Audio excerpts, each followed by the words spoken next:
Ladies and gentlemen, welcome to the Essential Wrestling Podcast. Fellow podcaster, fellow, I guess, wrestling fan, if you guys want to call him that, Jim Cornette. Not sure if you've ever heard of him or not. He used to be on TV every once in a while. Still, he's just a fan, just like me and everybody else that has a podcast. Has his opinion. One of his opinions actually is the same shared by us.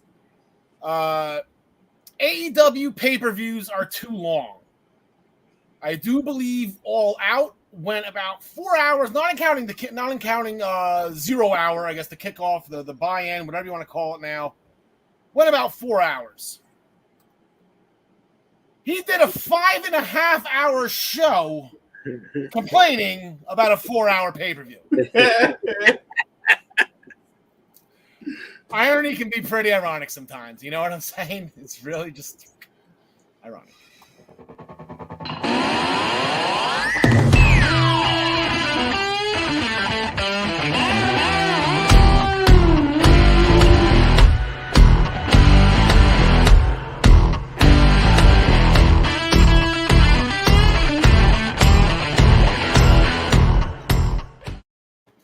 Ladies and gentlemen, officially welcome to the Essential Wrestling Podcast. My name is Karl. I am your host of Misinformation. We, of course, are always powered by the Eastern Observer.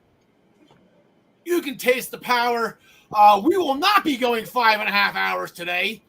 We don't even go 2 hours. We try to keep it under 2. I think today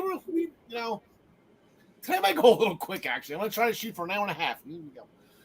No pay-per-views, no nothing coming up. It's a straight show. We lost the brand, but whatever.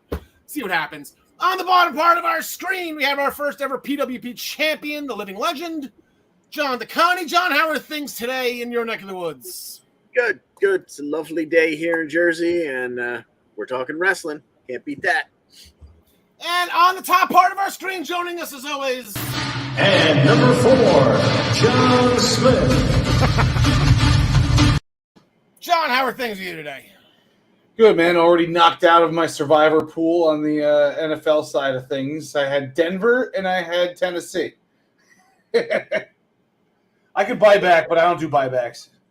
Yeah, our buyback doesn't have the week 4. I had the Tennessee Titans, and there was over 800 and some odd people in it, $50 a pop. That was a $38,000 pool that the New York Giants just cost me. Again, continuing to ruin my life in every possible way that they can. On today's episode, Solo Sikoa makes his main roster debut on SmackDown. Eddie Edwards and Heath main evented Impact. Gary Mehaffy back this week. He joins us to discuss the upcoming 1-year anniversary of NXT 2.0. We make our picks for this week's upcoming shows, which are always sponsored by ProWrestlingPick'em.com. Play against your friends, play against the universe. And guys, she will like it too. We're going to main event this show with the United States Championship match to determine the face of Monday Night Raw. Here is the Raw roll-up action heading into this week, till last week. And like I said, at the end of last week's show, shocking developments. AEW has overtaken Monday Night Raw in the standings. Dogs and cats are getting along. I do believe it is snowing in hell. It has been absolutely nuts. AEW threw up a 4-spot last week to take the lead over Raw. And Impact is not that far behind. SmackDown has been dormant lately. But we'll see what's going on with this league. But we're going to curtain jerk this show with a little pro wrestling lesson, if you will. Let me just get everything set up here. A little pro wrestling lesson. Provided to by one Maxwell Jacob Friedman. It's a lesson. It's called How to Be a Babyface 101.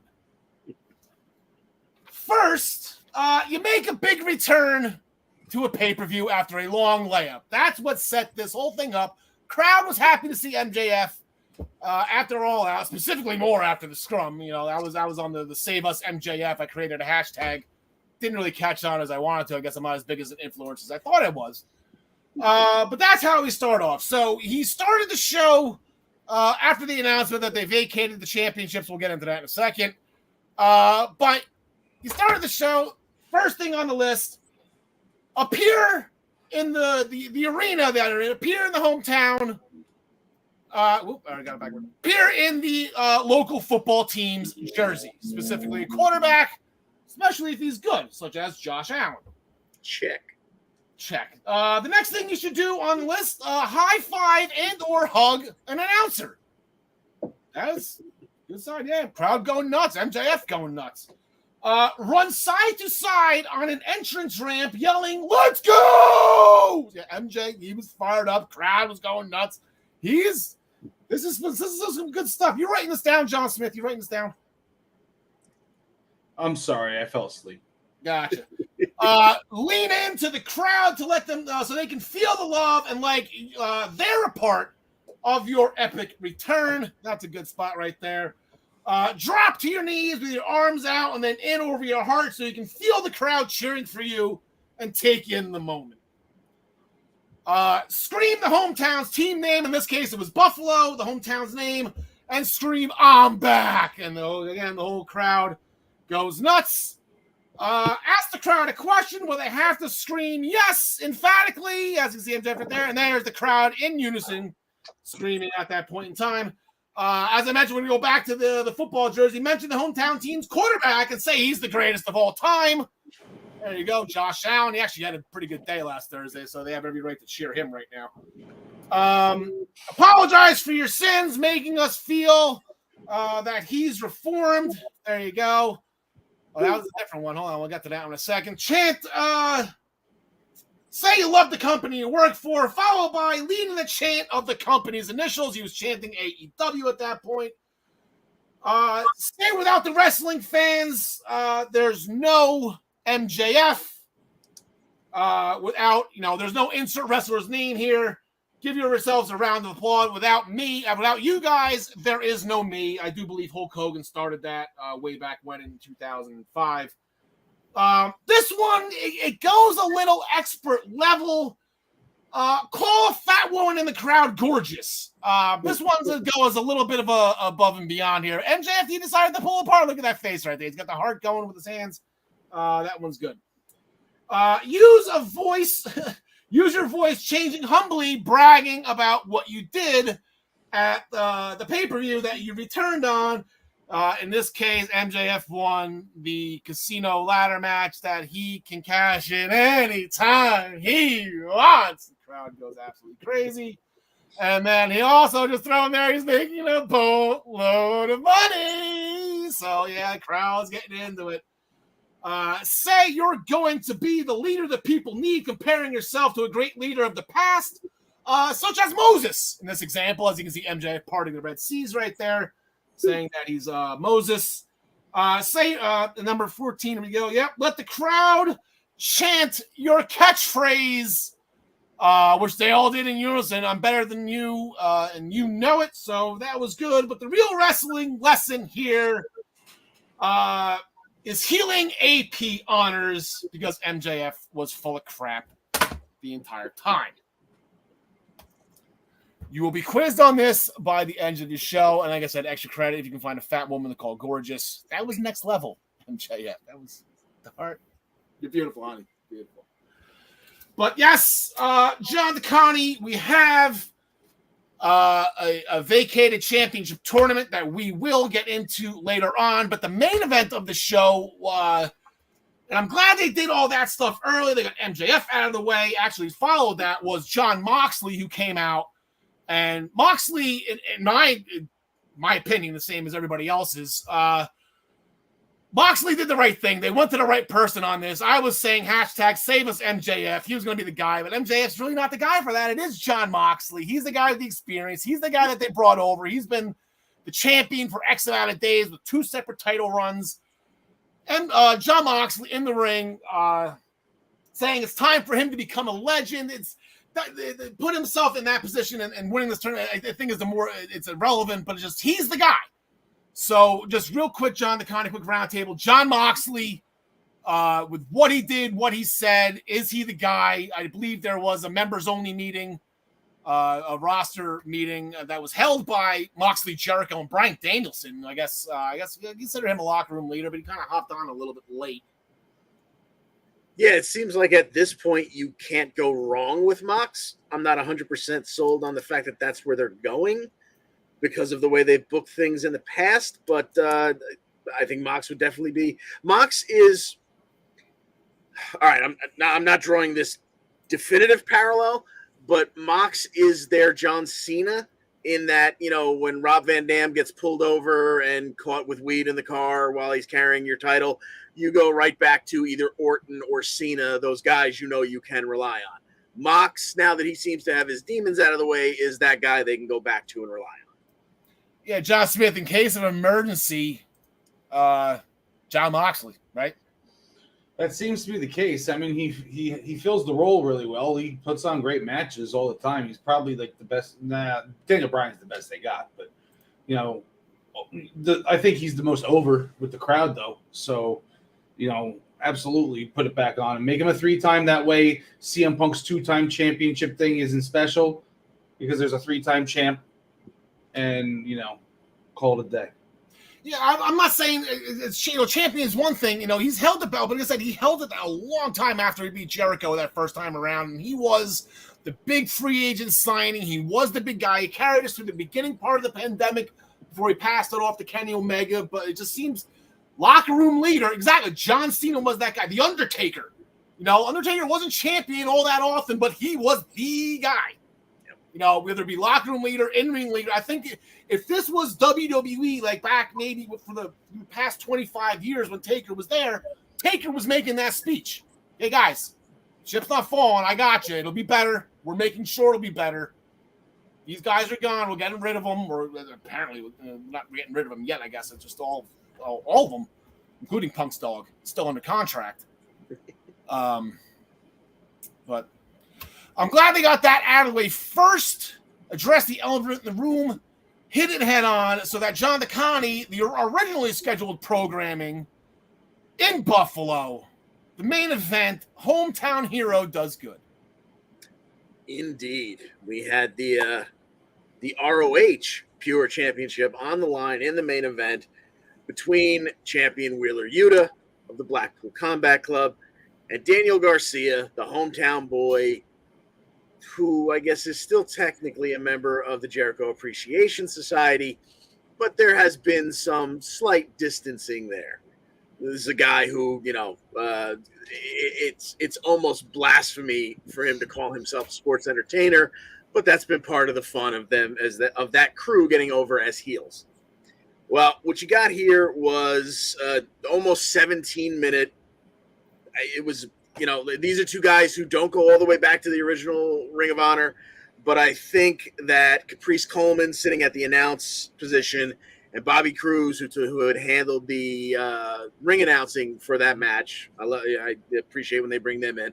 I think those guys think that Garcia and Yuta did the Pure Championship proud because you got a 17-minute technical clinic, holds and reversals and grinding, and there was that one close fist that got a warning, and there was a rope break here. There, they hit on all the things that made you remember why the Pure Championship is special and different, and they did it while showing you why they're the next generation. These are two guys that health will permitting are going to be around for a long time. They're not the biggest guys, but they're technically sound. They put on great matches, and this one was a great match.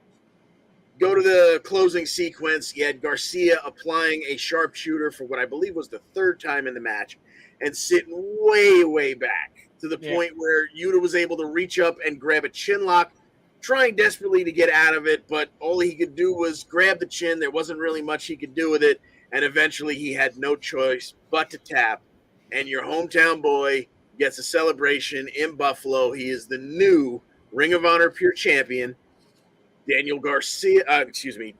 Bryan Danielson, his personal hero, and the man whom the story between Garcia butting heads with his leader, Chris Jericho, has revolved around. Danielson came into the ring, and there was a weird moment where Wheeler Yuta kind of like pushed Danielson aside because he hadn't shaken Garcia's hand yet. They upheld the proper procedures there in Ring of Honor and shook hands afterwards. And then Danielson put the belt around Garcia's waist, which had to have been an unbelievable dream for Garcia since that is his hero. And then Chris Jericho came down, and the show ended with him still on the ramp, but just the look of him being appalled that Garcia was having so much fun there with Danielson when he's a member of the Jericho Appreciation Society.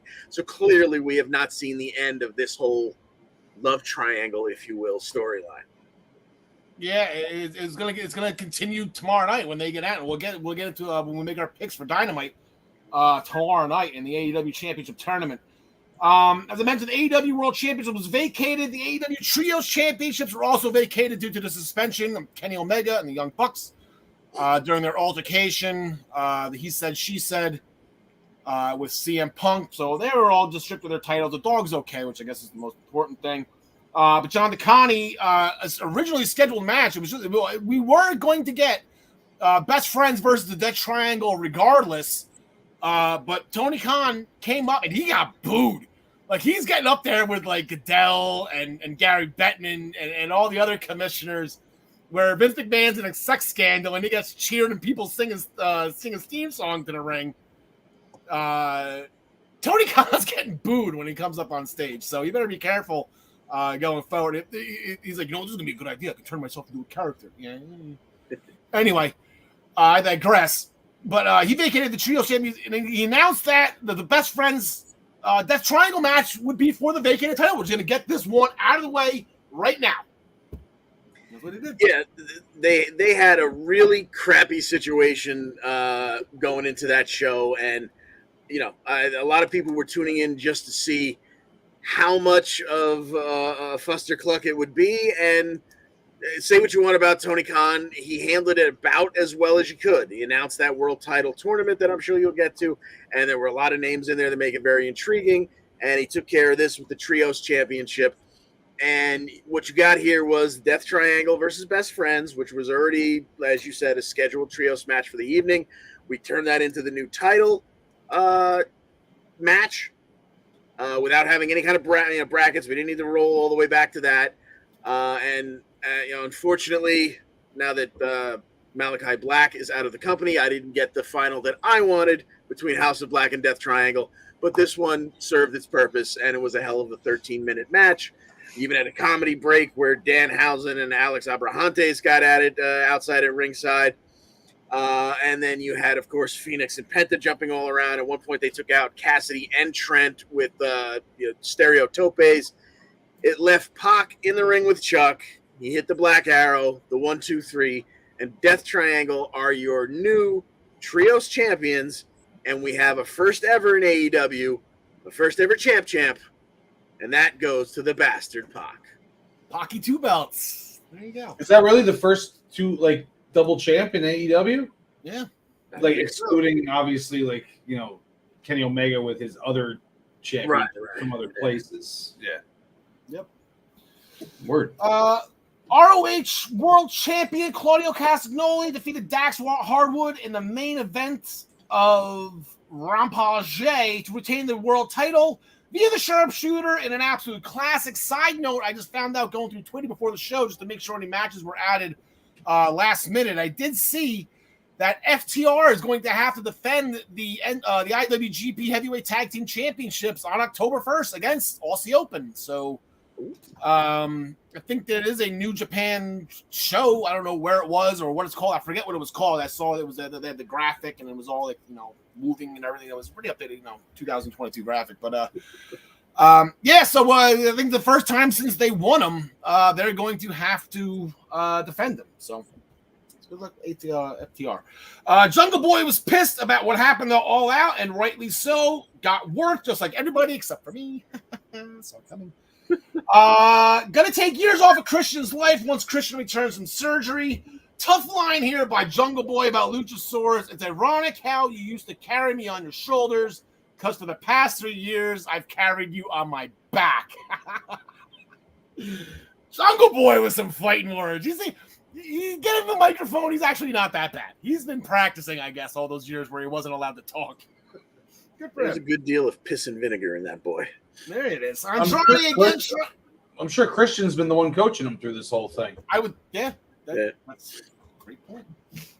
Andrade again trying to recruit Preston Vance to go and work for him. And again, Preston isn't allowed to speak for himself, as both Evil Uno and John Silver were the vocal ones denying Andrade. Keep that in your heads. Preston's not the one saying no right now. Preston's not saying no. Just throwing it out there. Before the Acclaimed could begin doing their thing, they were interrupted by Swerve Strickland. Some words were said, nothing really important, but they're promoting their match. They're having a rematch, an all-out rematch at Grand Slam next Wednesday.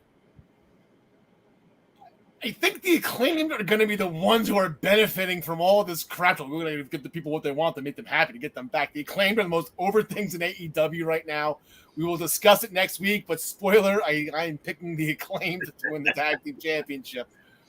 They got to start doing some stuff right by the fans, and this is probably the first of two things that they're going to do that night to make to rectify. Wardlow defeated Tony Nese after a symphony of powerbombs to retain the TNT title. Jade Cargill's baddies beat up a stagehand for cueing Stokely Hathaway to wrap it up before because they were low on time, and of course by Jade Cargill's baddies. I'm not talking about Kiera Hogan or the other one. I can't remember her name right now. I was talking about Morrissey and Ethan Page and everybody else that Stokely Hathaway is sisters in Christ. Keep your clothes on. There you go. And then we had a promo from Miro, who's not happy that God took Malachi away from him. He's also not happy that there's another championship tournament that he is not a part of. John DeConnie, what do you do with Miro? Now what do you do? I heard somebody say, let him replace Malachi. Give him but I don't. Like a monster doesn't need monsters with him, so I don't like that idea. I like the idea of him running through the House of Black, having a match with each one of them, but I don't know what you do without Malachi there. Like, Murphy and Brody they need a third guy in that to kind of keep it together, and I don't know what you do with Miro as that forms or reforms, or I don't know. You know what you can do? Not with Miro in general, but John Smith, the House of Black. You want to make some ripples? Turn Sting heel. And give Sting Brody and Malachi. See, that would make me care a little bit about Sting. Yes, it would. I wouldn't mind that Sting. It's already got the face paint, the eye. Yeah, otherwise that little duo is screwed. I mean, Miro doesn't belong with them, but no. I think Miro needs to just let his contract run out and come back home because it's Rusev Day. Did you know it's Rusev Day today? You know what? I read something somewhere about it, and I wasn't sure, but I guess I do believe today is Rusev Day, actually. Amazing. Happy Rusev Day. Happy Rusev Day. So coming up this Wednesday night, we got a couple matches to talk about. First, as I mentioned, Tony Khan, he vacated the AEW Championship as a result of what happened with the post conference scrum, all out scrum that ended up in a backstage altercation. That's still to be determined if it's a work or not. Anyway, the world title's vacated, so they have a tournament of champions. They did a football style, old school football style, I guess I have to call it that right now, where two guys get a bye, and then there's a wild card round with four other guys. So it was wild card Wednesday last week. Bryan Danielson defeated Hangman Page after a roll-up check one, the O'Connor roll into a bridge to advance in the Tournament of Champions. He's going to face Chris Jericho. Backstage with Chris Jericho, he's going to do he's been doing what Ponce de Leon couldn't do, and that's find the fountain of youth. Jericho as the hashtag BWE/BSEEBC, BWEBC. I forget, best wrestler ever, best sports entertainment ever, I believe is that acronym. Wants the AEW title because it's his company and it's his locker room. John Smith, we have a rematch from All Out. Winner goes to Grand Slam in the AEW Championship Tournament of Champions match. Chris Jericho, Bryan Danielson. Who do you got? The old 50-50 buyback, and they get it done right away. I got Daniel Bryan. Yes. John DeConnie. This one's tougher to pick than it should be because still having that Garcia thing hanging around, there could be some way that he either intentionally or unintentionally plays a part in this. I'm going to say Bryan Danielson because that's the way it should go. That's the way this should be. But if you're definitely going with Mox overall, maybe you knock Bryan Danielson out at this point and, have Jericho say, me and Mox in the finals, blah, blah, blah. We've already fought for the title before. But I'm going to go with Danielson, but it's closer than it should be. All right, and then on Rampage was the other wild card match where Sammy Guevara, he defeated Darby Allin after a low blow, followed by a powerbomb into Darby's own skateboard, followed by the Go to Hell. Sammy gets owned by Jon Moxley next Wednesday or tomorrow night, so we won't get into that. So I didn't make my pick. I got Bryan Danielson winning this whole thing. So I got him beating Jericho. I got him beating Moxley. He is the safe bet. You can't, in case of emergency hit Moxley, I get it, but we just broke that glass about 2 months ago. We didn't even replace the glass yet. So let's start something new, something fresh. Was it something blue? I don't know what brides get. Anyway, I got Bryan Danielson, and that's my second Grand Slam happy moment is all the yeses. And the only reason I'm not 100% on board with you there, I think that's a happy moment. That's a please the crowd moment. In the back of TK's mind, is he thinking to himself I just had all these nightmares with my champion getting hurt? Do I worry about Bryan Danielson putting on a 6.5-star match and then costing himself, 3 months because he gets another concussion or something like that? It's the only reason why I'm not just it's got to be I know Tony Khan wants to add Bryan Danielson to the lineage of that title. I have no doubt about that. In the back of his mind, is he saying but Mox might be more reliable at this point. So I'm still kind of up in the air about that. I think you're probably right, but in the back of my mind, I worry about Danielson's health only because it's very recently been an issue. And every time he wins a champion, well, in the last run when he beat AJ Styles, that where it was going to WrestleMania 35, that was the last time he was champ for a little bit and he didn't get up. But the past two prior runs, he was injured right away. So that was, but he, for the most part, has been seriously injury free since he came back at WrestleMania 34. And if I remember correctly, it was 2018, so 4 years ago. So that's that. By the way, if anybody's looking for an experienced, a podcast promoter, go into our Facebook comments, find Ladder 4 Rahman Bobby. You can make the manager over at popular and get sponsorship guaranteed doing Tree's business income. So, Mr. Boppy. He's also the manager over at Helena's Cell. Yeah,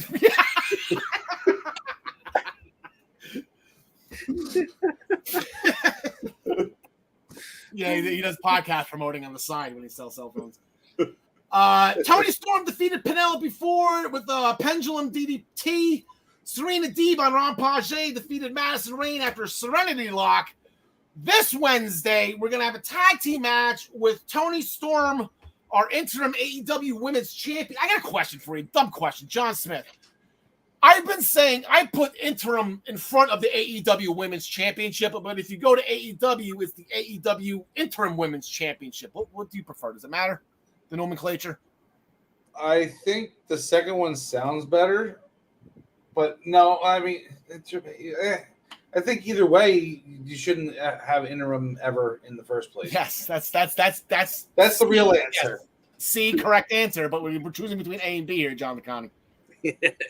I go with the leading off with interim. leading the interim, because it's the AEW women's, but it's the interim AEW. I don't know. Exactly. That's the modifier of the whole phrase. Yes. So Toni Storm and Hikaru Shida, they're going to go against the Good Doctor, Britt Baker, DMD, and Serena Deeb. This should be sneaky good, John Smith. I'm actually looking forward to this one. For probably the top 6 that they got. Wait, who was it again? Toni Storm, Hikaru Shida against Britt Baker and Serena Deeb. I feel like Britt's been getting the short end of the stick for a while, so I'll go with Britt on this one. All right, and Hikaru Shida's been on TV for a couple weeks in a row, John Nakani. Yes, very, very impressive. I'm going to go with the heels here because I think there's even a chance that Toni Storm takes the pin here to set up her next championship opponent. So. Okay. Samoa Joe is back. He's ready to bring some violence back to AEW in ring, of course. I think we need to preface that going forward. He wants to bring the violence in the ring. It's very important. Enter Mark Sterling, who says Josh the Goods Woods. I love that wrestler. That's a great wrestling name. Josh the Goods Woods deserves a title shot. Joe said, let's do it now. Mark Sterling said, let's do it next week. So the main event of Rampage next Friday, John Smith, Samoa Joe, and Josh the Goods Woods for the Ring of Honor Television Championship. I think the champ retains here. He'll probably get a good fight brought to him, but he's going to put him to sleep, I think. Former Pure Champion, I believe, because I just updated my my title history today. I forgot to update with Daniel Garcia, who is the 12th Pure Champion in that title's lineage. The first ever champion was AJ Styles, but I do believe Josh Woods won the tournament to bring that title back maybe like 2 years ago or whatever it was. Yes, indeed. Yeah, and for that reason, I think, like John said, this will be a hell of a match. But I'm guessing if they didn't take the TV title off of Samoa Joe to put it on Jay Lethal, then they intend to have a little more of a run and a story to go with Joe, assuming he stays healthy. So give me the champ retaining. Yeah, and I thought Samoa Joe, this was the first time we've seen him since All Out. We came back at All Out, but the first time we've seen him since Double or Nothing. I think he was filming something. He wasn't injured or anything. So that was, and if that was the case, why didn't we have an interim Ring of Honor television champion? Crap. Play both sides of the coin here. Let's go. Anyway, so that will do it for AEW. Look for it's gonna be a fun night of Dynamite tomorrow night. As we're gonna bring in Gary Mehaffy, Gary, top of the evening team at Larry. John Nakani gonna move you over. How are things going today? I know it's a little bit of a somber feeling over in the UK. The Queen did not survive the end of NXT UK. Couldn't handle it. Just like Hunter. We're going to celebrate 1 year of Hunter having a heart attack because of the colors you see in our background right now. Yeah, it is a very sad time, although it has to be said, I'm enjoying while you were waiting there, just reading a letter for Rahman Papi's message, as you say. Yeah. I noticed it was nice when they said at the end that it would be very instant, which ironically is my wife's nickname for me. But it's just been one of those weekends, and but at least the wrestling's got us through. So instant carry that. Cheers, Gary. Well, I'm trying to remember that one to see if we can get that one to stick. Tyler Bate did an in-ring promo to start the show last Tuesday, thanking everybody for their support for him and NXT UK. Interrupted by Gallus saying Tyler disappointed everybody by losing. Gary, you're disappointed. I was disappointed because I had him. That cost me 30 points. Yeah. I wasn't disappointed. I was pissed. I did. I thought Tyler would take it, and that would be Braun going up, but obviously not. Yeah. Tyler pointed out that Gallus failed as well. Good point. Which prompted Gallus to start swinging. 3-on-1 attack on Tyler Bate, thwarted by NXT champion Braun Breaker, who then offered a tag team match that main evented the show, John Smith. That was the circle right there. That was like Monday Night Raw and Friday Night SmackDown. You start what you end with, or you end what we started with. Yep, and this one kind of went exactly how any of the four of us would have expected to go or booked it ourselves. You know, the two faces that fought for the titles 2 nights before, teaming up, all chummy. They get the victory. You know, there's a little interference from Gallus, but you know they overcome it. Tyler Bate hits the Tyler driver for the win. So it just seemed like a pretty lame ending. And then all of a sudden, out of nowhere, comes Jd Mcdonough. He slams or he drop kicks Tyler into Braun. Braun is down. Tyler gets hit with the devil inside, and then JD retreats up into the crowd when Braun gets back in the ring. So it looks like we've got Tyler Bate versus Jd Mcdonough coming up for us. Gary, we had to have seen that in UK at some point. Well, Devlin and Tyler Bate, like they've had to have crossed paths. I think they have once, maybe twice. We need to check that, but yeah. Jd Mcdonough had a match earlier in the night. He defeated Wesley with the devil inside. I'm happy they kept the name of that move. Intense matchup between the two. That was a lot of fun. Real quick, one last thing about Tyler Bate before, because I didn't mention this last week at in the Worlds Collide match. There was a part of that match I was watching with John Smith. Tyler Bate embarrassed Braun Breaker like for about a minute, just do like Braun. He couldn't keep up with him. Like Tyler was moving lightning quick, and Braun just sat there, just not even knowing like what the hell was going on. Like it was kind of funny, but yeah, that's what I thought. Where I'm like, oh my, Tyler has to win this anyway. Yeah, so I was pissed. Gary, Jd Mcdonough defeated Wesley. That was nice, intense matchup. Yeah, I mean, it really wasn't, and we all figured, as you said, it would end up with JD winning with the devil inside, which I think they've kind of just tried to rename by splitting it. Instead of calling it the devil inside, it's now the devil inside. Oh, hey, see what you did there. That was the pun. That was the pun. Well, it was Devlin with a side suplex, and now it's a devil because he's psycho. Yeah, no, it was good. It was a good match. I do think Wesley's kind of floating still at the minute. Doesn't quite know what to do with him, if you pardon the expression, but they're not quite sure where he is. But it was sort of almost a good star-making performance for him too. It was. I know what to do with Wesley. We'll get to Wesley. We'll get back to Wesley in a little bit. Gary, staying with you. This Axiom guy, I think he kind of shocked I Spy a Jersey guy, Nathan Frazier from the Isle of Jersey. Axiom, so I think he surprised him on that one. This match was fast. Holy crap. Yeah. He was moving so fast, actually. At one point, when he did his early on the match, when Nathan Frazier caught him with the suicide dive, he hits the ropes so quick and runs so fast. The ropes, I was actually rewound it because I was scared for him, because the ropes were still shaking as he dove through it, and he caught his foot, and I was like, oh my word, he's going to go head first here. But I say, thankfully didn't. But they traded lots of dives, strikes, and submissions, and I'm not really sure what to call it. I've seen it somewhere that they said that Fraser hit him with a lion salt into the eye of the hurricane. I'm not sure if he has a name for it or not, but again, traded a lot more submissions and moves until eventually Fraser with the Superman punch, and then Axiom hit him with the Superman punch, and then caught him with his jumping super kick finisher for the Ono Dos Tres. There we are, like that. Yeah, I still call it the Liu Kang kick until they tell me otherwise. That's just Liu Kang from Mortal Kombat. John DeConnie, Mako Sadamora, again, I guess Roxanne Perez was very respectful. She said the word please when asking for this match. She got it. That's why we didn't get Mako Sadamora versus Cora Jade.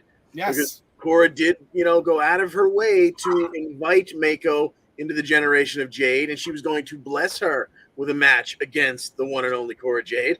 Mako said, sorry, not only are you kind of being a bitch the way you're asking, but I've already got a match because someone came to me very respectfully, and that someone was Roxanne Perez. So we got an 11+ minute match between these two, and it was a very good back and forth. For the fans who weren't really familiar with Mako, you got to see exactly why she is a legend and has been around as long as she has been. And in the end, she dropped Roxy with a Pele kick and followed with her Scorpio Rising to get the 1, 2, 3. And afterwards, once again, they shared a respectful handshake and a bow. And once again, Cora Jade, being a bitch, slides in with her kendo stick just after Mako leaves, and she whacks Roxy. Mako comes back, runs Cora off. Once again, we've not seen the end of this, I'm sure. Yeah, this is Roxanne Perez. She blocked Cora Jade. You know, bleep's getting real with those two. Like this is. I don't even know if this is kayfabe anymore. I don't know. Like if this might not be. I mean, before you block, do you put someone on blast? Is that the way it works now? I'm not sure. I think so. I don't know. I think this is a shoot. I don't. This is as long as no dogs are. Kenny Omega's gonna save Roxanne's dog, and then just those two are gonna go at it. John Smith, we had a women's tag team match. Toxic Attraction cost Doudrop and Nikki ASH the NXT Tag Team Championships at Worlds Collide, and it just seems like Toxic Attraction has been all in Kaden and Katana's business, but helping them to a point. So Doudrop and Nikki are getting their revenge first. Yeah, and they're not really like explaining why either. It doesn't make sense. I mean, so we get this match between Doudrop and Nikki versus Toxic Attraction, and pretty standard match when you're basically working heel on heel. So nobody really had the heel edge, in that regard. Doudrop hits the Vader bomb into the elbow, and during the cover, JC does her best Seth Rollins impression and kicks freaking Doudrop's face off. Remember when he needs Cena and displaced his nose and under his eyeball? So then now Doudrop's gushing blood out of her nose, but that didn't stop her from hitting a Michinoku driver to Gigi, and then a big cross body to a sat up Gigi for the pin. Yeah, I call that a low cross body because everything is a high cross body. I just call that a low cross body. Like that's fair. Nobody else does it. Right. Word. Grayson Waller did some serious damage to Apollo Cruz's eye. Holy crap. Anyway, so that was that segment. We got some big matches coming up tonight for the first anniversary of NXT 2.0. I talked a little to John DeConnie about it in pre-production while you guys weren't there yet. John Smith, it was a year ago where we asked the infamous question, who the hell are these guys? All right, what's your 1 year anniversary memory? So what's your memories? Anything stick out from the past year of NXT 2.0? Because that was John DeConnie's response. Yeah, for a year now, but who the hell was that guy? Oh, I think that NXT has stayed the same. They've always been cycling through people, always trying new things. The problem was that people heard that Vince McMahon had a bigger hand in it, which ended up not even being true. And then they changed the colors, and then people like you call it Nickelodeon, And, it gets this image of like, oh, now it's like a kiddie show, but it's the same thing, same great character development. Don't know what they see in Braun Breaker yet. I'll give you guys that. But, I mean, it's still the same old NXT to me. I love it. Best 2 hours of wrestling a week. All right. Gary? Yeah, I mean, it's funny, actually. The thing for me that you can see happening, you can see it through the previous regime and even back now that sort of, not that Hunter's in charge, obviously it's still Sean or whatever, but for Braun Breaker, you can see that they are obviously in love with him and think he's going to be the man, but they're feeding him a lot of really strong workers, a lot of really good wrestlers to try and give him a little bit, and they're giving them longer matches. So I think common sense has prevailed that they seem to be saying, if we're bringing these guys up, let's actually try and make sure that they know what they're doing before we just let them loose in the main roster and they flop. So to me, they're actually going back to being proper developmental with it, I think. Yeah. John DeConnie. Yeah, and that's exactly the part of it that I have sometimes gotten frustrated with in this past year, that it is developmental, and it's playing out very much like developmental probably should. But developmental usually doesn't have a TV show. So there have been times where I've watched storylines progress and been like, why the hell are they doing? Like, I have literally sat at NXT premium live events or whatever, or special Tuesday night episodes where we were scoring them for points, and by the end of the show, I would just be staring at my television screen, going, I hate this brand. I hate this brand. I loved the black and gold brand. I hate the unicorn vomit brand. But again, you have to step back and remember this is developmental. This is exactly what should be going on in developmental. Developmental usually doesn't have nationwide TV. See, the thing is, John Smith is exactly correct. I was, yes, Nickelodeon. I've made the jokes about. It's not kiddie. I don't think it's a kiddie show. I don't think it's, it's like that. It's pro wrestling. The whole thing's kiddie. Anyway, the big change was especially with the 2.0. This was right after they released everybody, and Vince was done with indie stars. And we're going back to our ex-football guys. We're going back to our ex-boxers. We're going back to our ex-whoever. I think the only one that really was... Actually, I don't even know that he was in it. I mean, Solo Sikoa, I think, was maybe the only one that was just like, okay, well, my family does this. He was the only one. Breaker was a former football player. Waller was a former boxer. Trick Williams, a former boxer. So they changed the philosophy. That was what was bothering me. So you're trying to learn all these new guys who were true developmental. So it was true to form, but you said now, I think from this point last year up until now, I think Grayson Waller made huge jumps. I think Braun Breaker is doing okay. He's exactly right. What Gary said, they're putting him with the right people, like Dolph Ziggler and Tyler Bate and everybody else has been around for a hot minute. That can be like, okay, well, we can do, he's learning as he's on the fly, to be who he's supposed to be. In the meantime, he's a Steiner. He just yells in a microphone and he gets angry. That's what we get. So it's been okay. It's getting better. And now he said, now that, Hunter, Sean has to answer to Hunter and not Vince. See what happens there. We have the first match we're going to talk about. Big Body Javi is back on TV last week. Still picking a fight with that security guard. They'll eventually get at it. It should be fun. That's going to happen tonight. The guy's name is Hank Walker. I thought it was Seth Rogen. Turns out it's Hank Walker versus Big Body Javi, John Nicania. That's where I'm going. Big Body Javi here. Let's go. So they're actually having this match now. We're having the match tonight. There we go. This is it. I missed that one. Put up or shut up for Big Body Javi. Let's go. Yeah. I guess you kind of got to go Javi, although it would be a pisser if the guy came right off of the security team and then beat the guy who's been patting himself on the back for weeks now. But I think probably Javi gets it done here. Probably by heel tactic. It has to be heel tactic. I can see. I don't see Javi winning this, which is going to make it even better. Gary, I'm actually gonna go Hank Walker, and I have to be very careful not to mix. You have to be careful not to mix his name up, get the wrong way around. But if I'm I'm thinking Hank Walker because with all the security guards and all the stuff that'll go on, and Big Body Javi's just been giving it too much with his mouth instead of his body. I think Hank's gonna take it and leave him squirming for tonight. All right. John Smith, apparently you got that joke. I'm still trying to piece it together. Walk Hanker? Like I don't know. Wank. Not quite. Just switch the initials round. Wank. Just the first letters. Wank honker. First letters.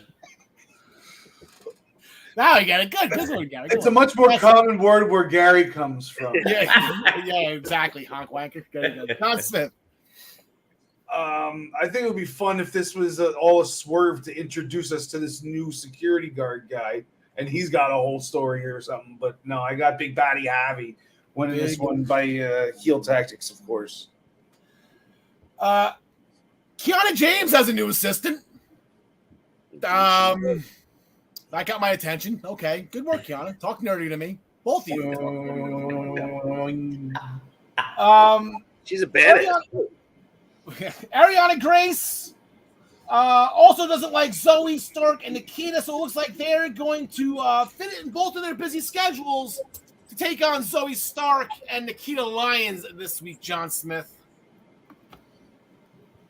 I got to go with Nikita winning this one. Nikita and Zoe.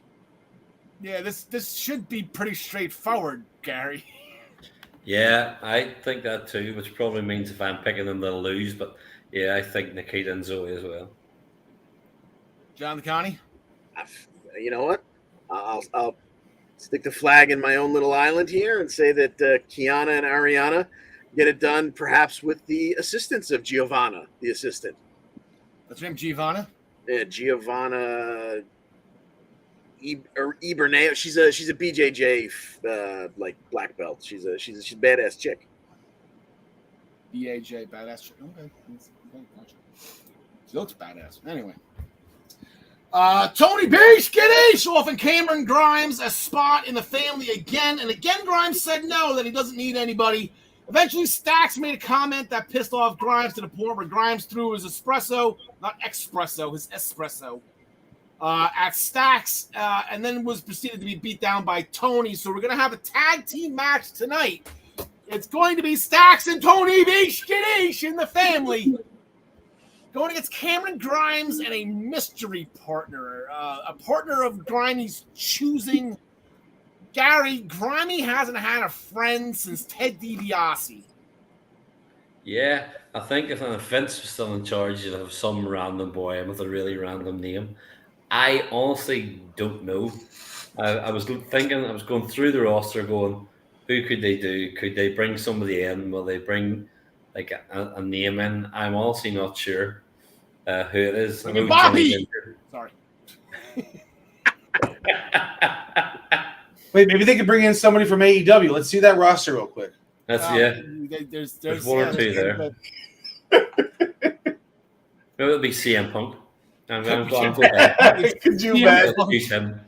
That could be the answer to the questions again now. Yes. After only a year. Oh, I can't wait till Tyler's back on.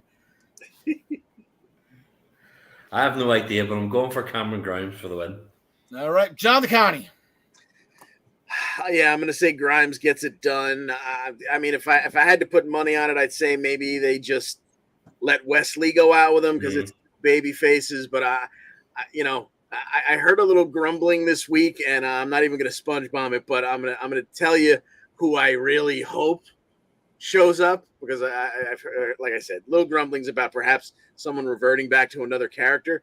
And wouldn't it be crazy if Cameron Grimes was tagging with L.A. Knight? Wow. Yeah.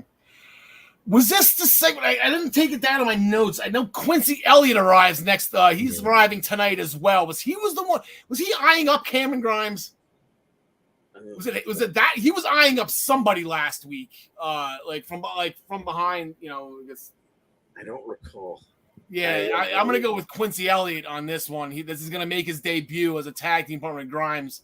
And then Grimes is gonna, hey, you join me, and then Grimes is gonna get weirded out about that one too. So again, Grimes so I'm gonna go with Quincy Elliott on that one, and that will be I'm gonna go with Andre Chase. Just because I want to see it. That would be a lot of fun. Grimey that chase you? That'd be good. Yes. He could get an honorary doctorate from Chase U. It would be great. We have another new wrestler, Sol Ruka. Apparently he's a surfer. Or she's a surfer. I did not catch a gender on this one, but then again, is it a gender? Is it sex? I don't even know anymore with male. I don't know. Anyway, I couldn't.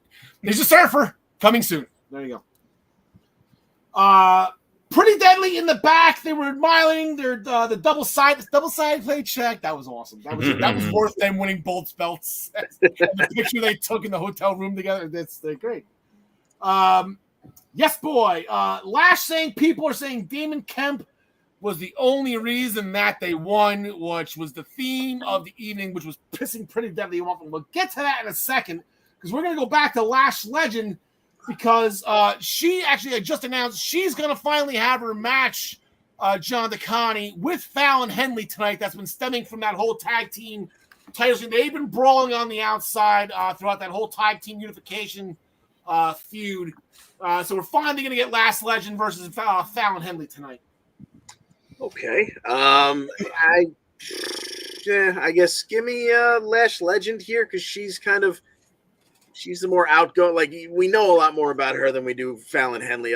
Fallon Henley just hangs out with the good old boys, but she doesn't really have a whole lot to say. Lash is the more formed character, if you will. So give me Lash Legend here. All right, John Smith. I haven't found Lash to be too impressive, so I don't know if I feel like they kind of put a pause or a stop to like the push she was getting about 6 months ago, So I think they might see something in Fallon Henley, so I'm just going to go with her on this one. Gary, both of these women competed overseas in NXT UK. I do believe Lash Legend won a match or two, but I believe the one match Fallon wrestled, she lost. The Isle of Dawn, right? Yeah. Yeah, although I'm gonna go Lash Legend on this. I think if they're gonna start a beef between them, that Lash will go over and then we can kind of catch up. The face can get in there. Fallon can catch her up. So I'm gonna say Lash Legend tonight. I'm thinking Lash Legend should win, but I think this is an actually wrestling match. I think Lash Legend has been lacking. Like I think Fallon should win this, but I think Lash will. That makes sense. Back to Pretty Deadly. They're in the there we go. Here comes Tony Beach Kinesis. He was piling it on Pretty Deadly, saying Kemp was the reason that they won at Worlds Collide. Meanwhile, Damon Kemp took down Diamond Mine from the inside. He was overlooked and he got pissed. Brilliant heel plan by Damon Kemp. Good job. But now we're going to Pretty Deadly, all fired up. They're all pissed off. They're in an interview with the Creeds, talking about how they were going to kill Damon Kemp. Enter Pretty Deadly, saying that they're going to give the NXT Universe the power to pick the stipulation for tonight's Tag Team Championship rematch against the Creed brothers. It's like Taboo Tuesday, boys. There we go. Remember that show? They don't want to hear any more excuses on social media that they didn't win this on their own. It was announced last night on Monday Night Raw that it will be a steel cage match, Gary Mehaffy, and it will start the show tonight at 8 o'clock. I think to me, whichever way it goes will dictate a few things. I think if the Creeds win, I could easily see Pretty Deadly being moved up to the main roster. But I think because they've only just unified them in the double side plates, there's going to be some sort of shenanigans, whether it's Damon Kemp or what it is, and I think the Pretty Deadly will retain. John Smith. Yeah, I got Damon Kemp helping Pretty Deadly win. They escape. No, John DeConnie, if that's happening again, now we're just going around in circles here because now we're just going to pile it on to Pretty Deadly that Damon Kemp, helped them again beat the Creeds. So true. Yeah, and maybe we see Roddy get involved too because Kemp took credit for dropping Roddy, but in the end, I think you went to Pretty Deadly to unify these titles. That's not an insignificant thing. I really don't see you taking them off in the first week. So give me Pretty Deadly retaining. Yeah, I got Pretty Deadly as well. But now, see, the whole Diamond Mine situation, just to touch on that for a second. So we have Julius and Roddy. They were at each other. And then the whole Roddy and Tony Beach Kadesh thing where they kind of give each other a wink or a nod or whatever. And my whole theory about Roddy hiring Tony D to take out the Creeds. But now they got Demon. So now, do Julius and Roddy go back to being along? Are we just going to forget that Tony D was even involved in this? Or there's a lot going on in this feud, Gareth. Do we have Bobby Fish coming back? We might have Bobby Fish coming back. To kind of replay that. Then we have the other match. Ricochet defeated Trick Williams after a recoil followed by a shooting star press. Post-match, Carmelos Hayes has to defend the North American title tonight against an opponent of the NXT Universe's choosing. So I went on to WWE.com before we went on air today, and here are your three choices. Von Wagner, Joe Gacy, or Shawn Michaels, who we know is a fan of the show and watches. Wes Lee is in this, and it is between the three of them. And I called it, and it's going to happen tonight on the 1-year anniversary. Your new North American champion, Wes Lee. John DeConnie, who do you got? I cannot disagree. I don't know if I've seen it myself or it's because you put it in my head, but I've been waiting for this to happen. Here it is. Pull the trigger, baby. You just had your star-making performance by between Ricochet and Mello. Yeah, what else? Mello. What do you need to do? Yeah. So exactly, what's he got left to do with that the mid-card title, if you will? So yeah, pull the trigger. John Smith. Or it could be Joe Gacy. I have to get the fan. He has to get the fan vote, right? Over those three, over those two. Oh yeah, no, it's definitely gonna be Wes Lee. And that's why they made it those three people, because they wanted it to be Lee. But I imagine it's. I don't see them. No, I don't think they're gonna put that belt on him yet. No, I got Carmelo winning still. All right, Gary. I could say I do think it's set to try and make it that Wesley gets it. And I do think, I talked earlier on of saying, oh, he's kind of floundering, he's not doing anything. This would be, as you say, this could be the one and the way to set him on. So I think you could be on to something. And Wesley, I think, will take it. All right. So, Gary, anything else before we get out of here? We appreciate you staying up late. No, obviously it's like every segment nearly in NXT had somebody from UK on it, near enough. Yeah. But I do think that we're looking in a couple of weeks' time at when Axiom and Nathan Fraser finish off. They dropped in the commentary about how Fraser was talking to him about he didn't think he could last a rounds match. I think there's a rounds match coming, and we all know who that means is coming in behind them. Here he come. Better have that trophy with him. He better have that trophy, and he better get Alicia Fox, and then all will be right with the world. It'll be absolutely awesome. Gary, thank you so much for staying up with us, pal. Again, we are sorry about the loss of your queen, even though I don't think you're in Belfast. You're in North. Yeah, you have to. Yeah. So, our condolences for you on that. 96 years old, very impressive. Betty White was 99, so we win. Again, we win. Have a great night, Gary. Yeah, have a good one. See you later. See you later, Gary. So that'll make the smooth transition from NXT to Impact, which there really is no smooth transition. I guess I just say that after every. That's a smooth transition, right? Why not? John DeConnie, we had the main event: Eddie Edwards and Heath, the guy who's been after Honor No More for what they did with Rhino. I believe we did call a Rhino return last week. It's unfortunate. Yeah. Well, not out of the question, though, right? Well, we didn't get that, but what we got was a fun 12-minute match between Eddie Edwards and Heath.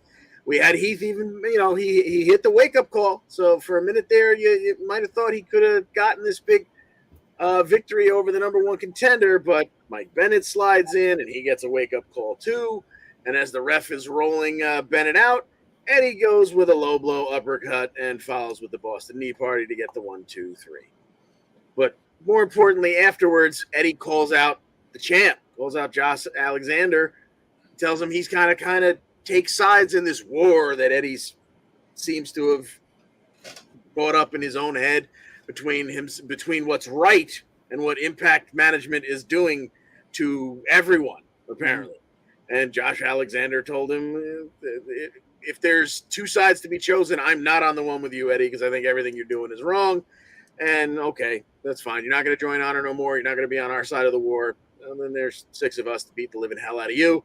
So that proceeded. Heath tried to help out. Rich Swann even tried to help out. Didn't go their way. Honor No More ended the night on top. In fact, the new tag team champions stood over the downed heavyweight champion, and Eddie held the world title in his face. Touched the bell. Tisk, tisk, tisk. Yeah, I wasn't a fan of that. Eddie's right, though. I kind of feel like he was the one that's supposed to beat Kenny Omega. He did it. Anyway, enough harping on that. Eddie is like Michael B. Jordan in Black Panther. Like he's the villain, but he's justified. He has it great. Like he's not wrong.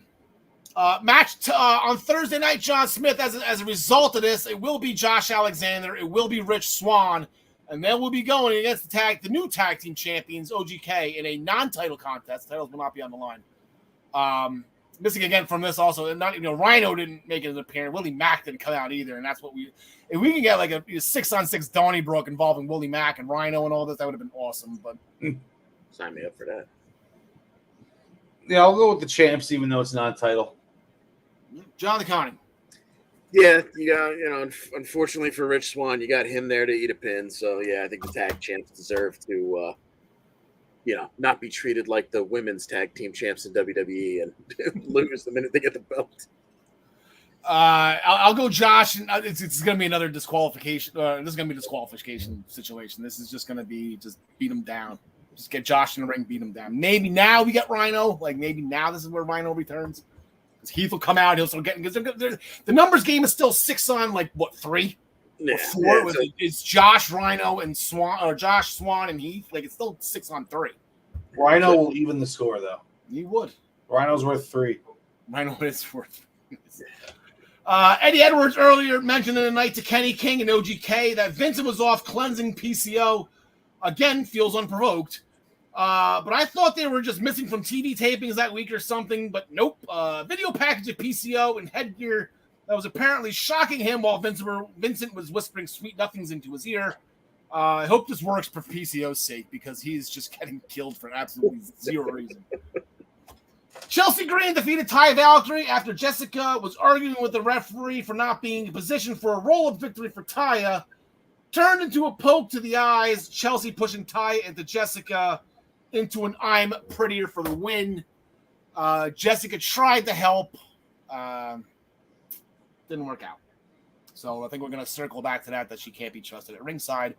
But I guess they still have a couple of weeks for Bound for Glory. Maybe Decay gets the rematch then. Decay, Rosemary and Taya get the rematch then or something. Mickey James defeated Glass Joe, or Interaction, or I guess you can call him Glass Joe. We're kind of comparing what Mickey James is doing to Mike Tyson's Punch-Out. Don't know the wrestler's name, but little bio on Glass Joe. He's the first character Little Mac has to fight in Mike Tyson's Punch-Out. He's not much competition and has the weakest chin in the game. You can use him as a practice tool to perfect your dodging and punching counter attacks. So that's pretty much what Mickey James did. I do believe if she comes on every week fighting somebody different, that'd be great. Von Kaiser's up next, followed by the minor circuit champion, Piston Honda. Aussie Open, John Smith. How was this was your first time seeing Aussie Open? They were in NXT for a hot minute. I guess maybe you missed that in the Trios Championship tournament, but this was they're going to be an Impact for a little bit. The New Japan Strong Tag Team Champions Open. Right? You said they were in NXT for a minute? AEW. What did I say? NXT? I was going to say no, I didn't. Okay, but no, I don't remember them in the trios. But the one dude without the mustache kind of reminds me of Theory, just in the way he acts and taunts his opponent and whatnot. Smash was pretty good though. A lot of nice moves that I can't even describe or know the name of. At one point, Ace Austin did a running, I guess, moonsault because I guess he spun before he went. It was crazy over the top rope. Then the finish was a double. They tied Chris Bay's arms and legs up together and did some sort of slam to him. Well, I don't know. Just go watch it. It was fun, and it's not that long. So I just watched it like 4 times while we were here. And these moves, I don't know what the hell they're called. I really don't know what to say. That finisher is called the Coriolis, after the Coriolis effect. Are we allowed to say that? I checked with Joey. That one's clear. And once again, as we mentioned earlier, I didn't even find it. We mentioned in the AEW segment, Aussie Open will be challenging FTR on October 1st for the IWGP Heavyweight Tag Team Champion. So we're going to discuss it. This isn't the time to start taking belts off of FTR. I mean, they got to lose them eventually. I can't remember the last time they defended the AAA Tag Team. It's been down. I guess maybe Triple Mania was maybe like a month or 2 ago. Maybe they had to. Yeah. Well, you can have a schmaz ending in New Japan, so that way neither one of their tag champs have to lose technically. Yeah. You used to have a guy for this, right? Talk about this. Diener chose to follow Eric Young down his path, still designed by violence, but also includes smoking the occasional stogie, which is fun.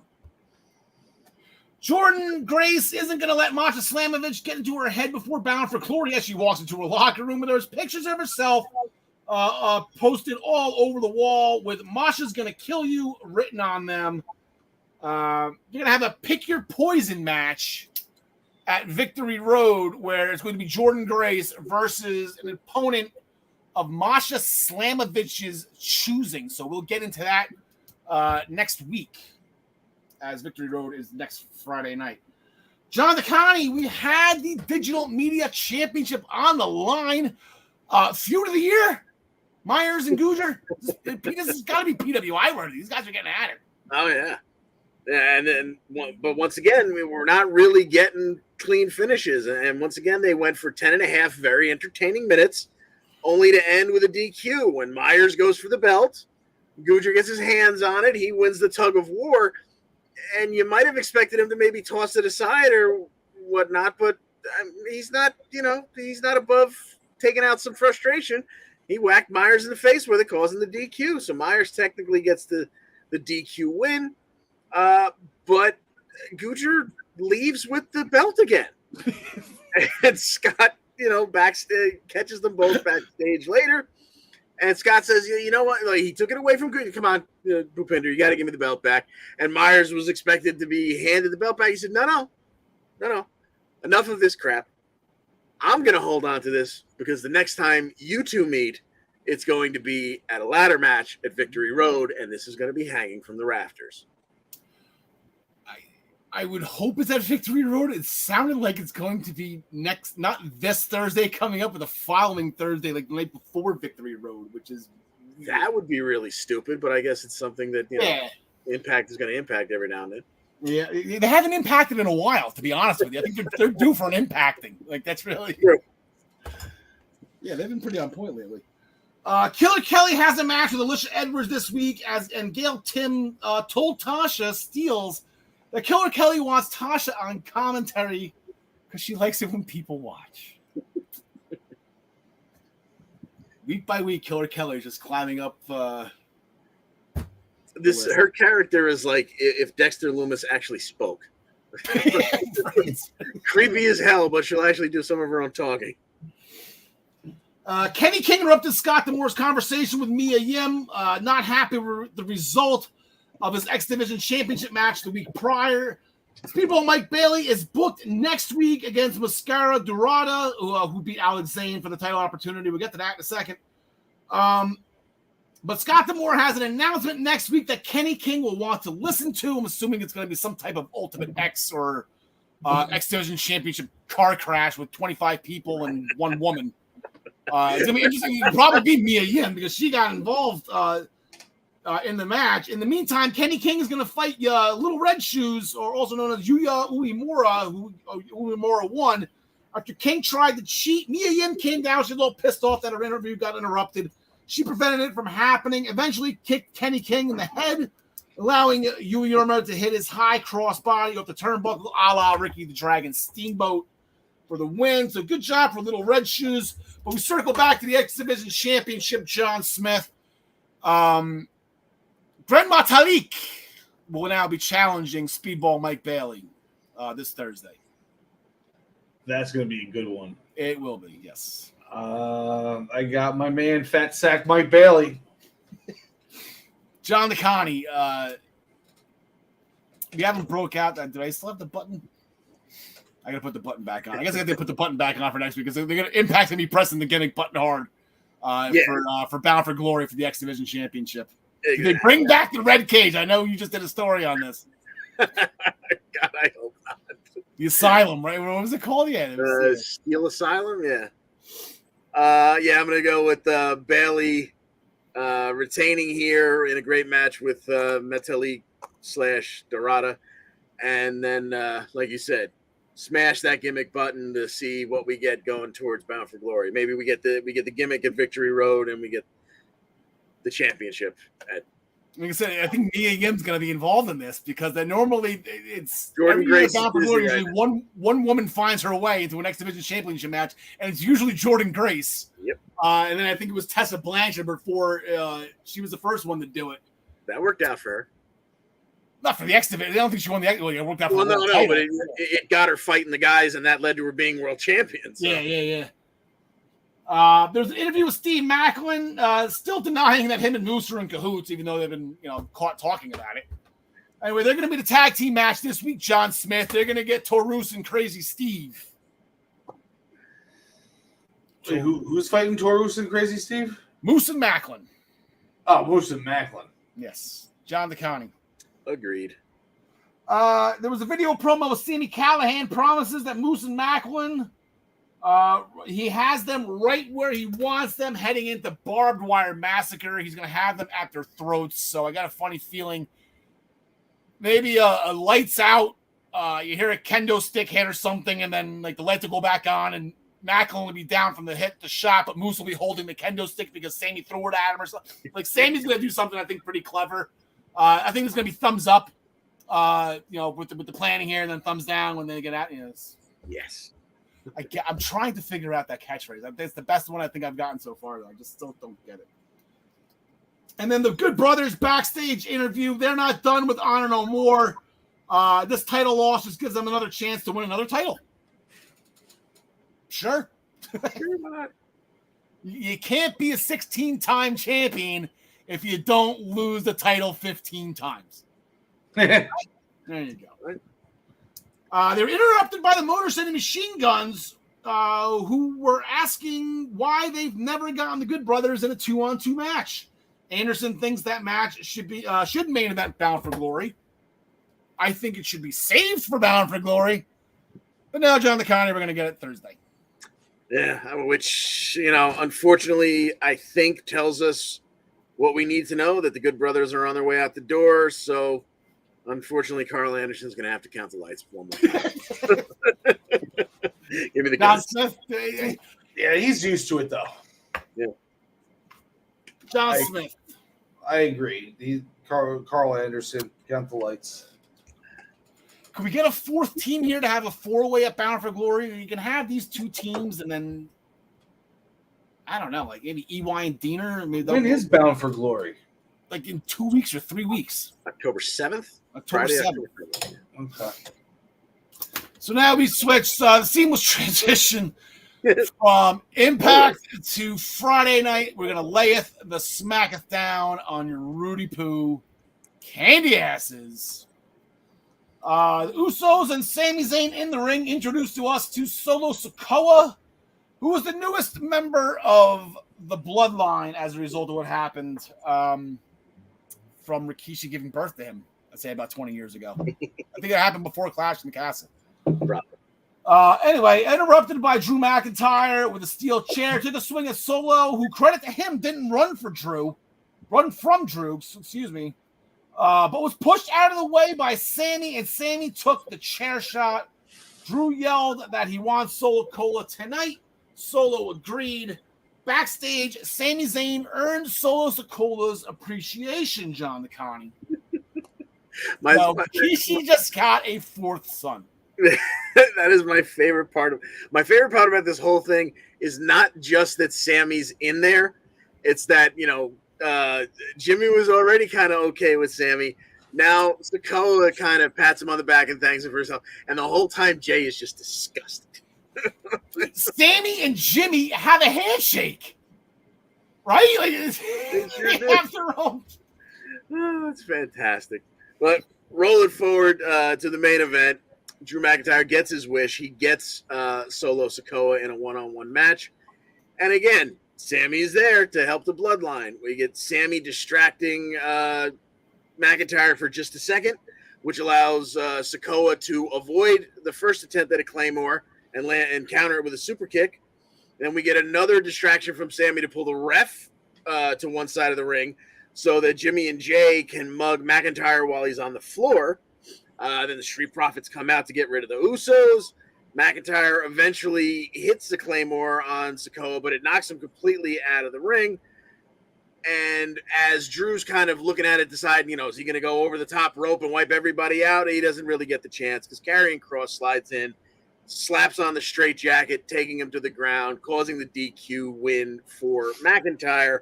But I don't think that made McIntyre feel any better as the McIntyre faded and the cameras faded to black. John Smith, did you smile at that? Good ending. Yeah, it was good. I enjoyed that thoroughly.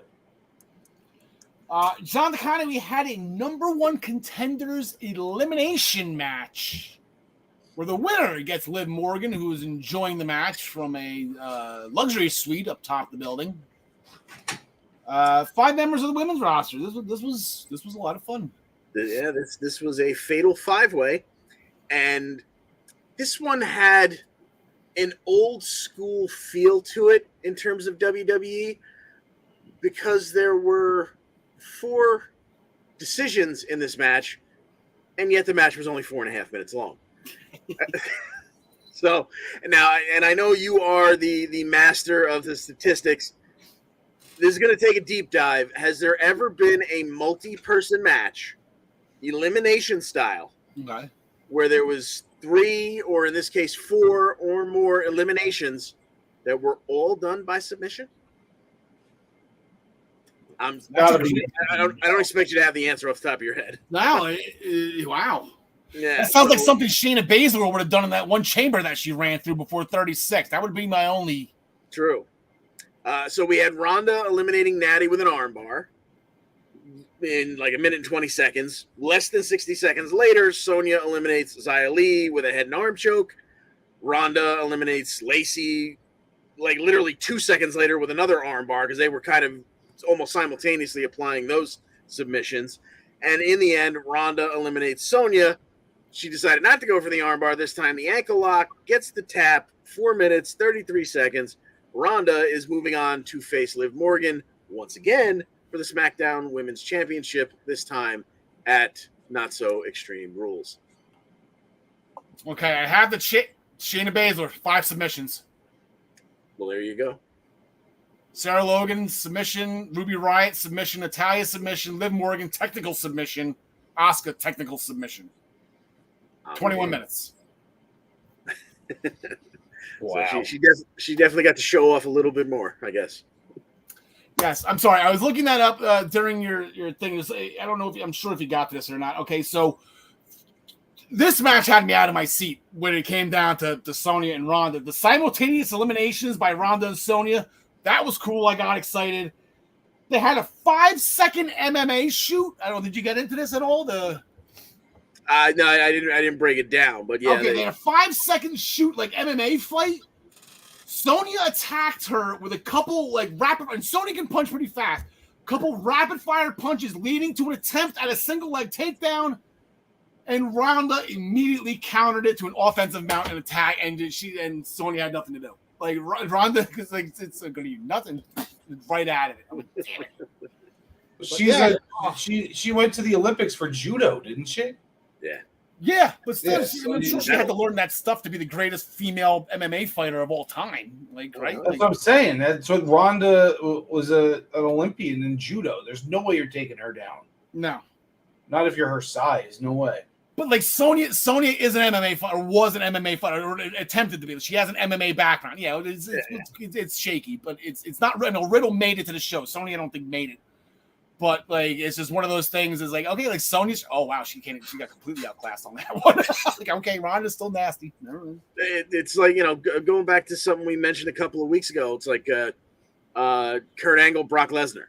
Like Brock Lesnar was an NCAA multiple-time heavyweight champion. Kurt Angle's an Olympic mother effing gold medalist. He's still going to take him down to make him look silly.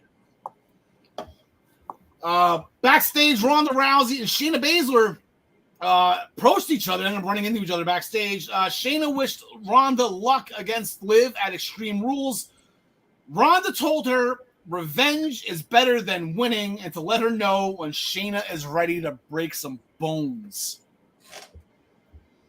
That's a problem if these two get together. There's going to be an issue. That could be the best women's tag team ever. It could be, but I'm thinking, I know Jesse Mcdonough, I'm assuming, is still undeployed. Like, can you steal Marina back? Like, she's not under contract, right? Like, can we officially get this horsewoman thing going? Well, I know Becky's hurt. Charlotte's still getting married again for the millionth time. I don't know. Andrade's back. Why can't she come back? Not that if we're doing dream matches and stuff, then Bayley is going to be involved with Bayley versus Speedball Mike Bayley. John Smith, great opening contest with Fight Night. It was Fight Night. It was Fight Night, and I still say that should be their name and not the Brawling Brutes. I mean, would this match go almost 20 minutes? It was crazy. You know, the biggest takeaway here is that Imperium is back together. Their intro is almost back to normal. You know, they kept Gunther's new music, but they have the beginning of the Imperium music now, which is really nice to hear.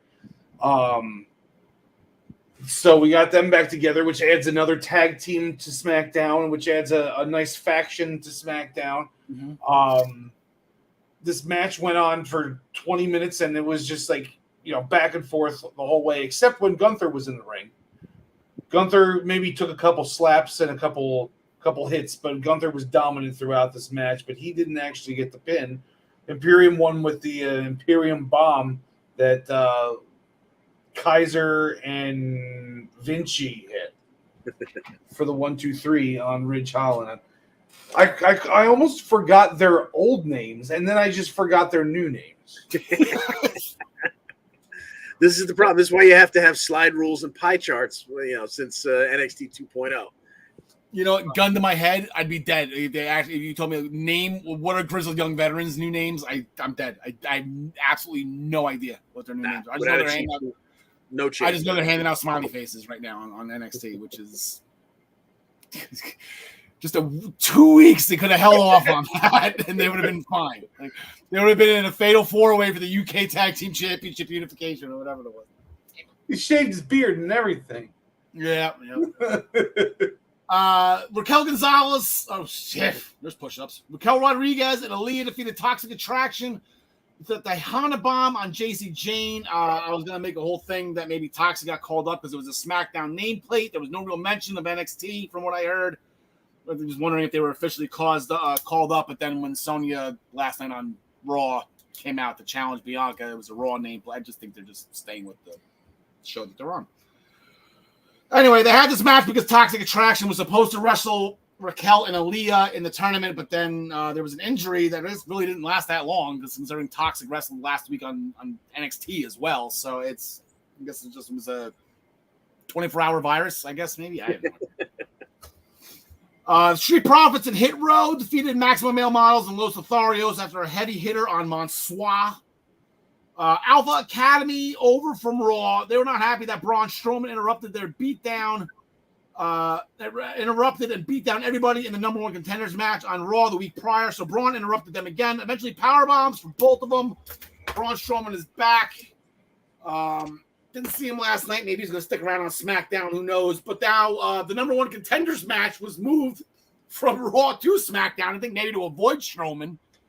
But since Strowman didn't show up last night, who knows if he'll show up and just do this whole thing all over again. But we're going to try again with the number one contenders match for the Tag Team Championships this Friday on SmackDown. It's going to be the New Day, the Street Profits, Los Lotharios, and Alpha Academy. John Smith, shoes, please. Cheers. Thank you. I don't think we need to see the Street Profits versus the Usos again. Are you?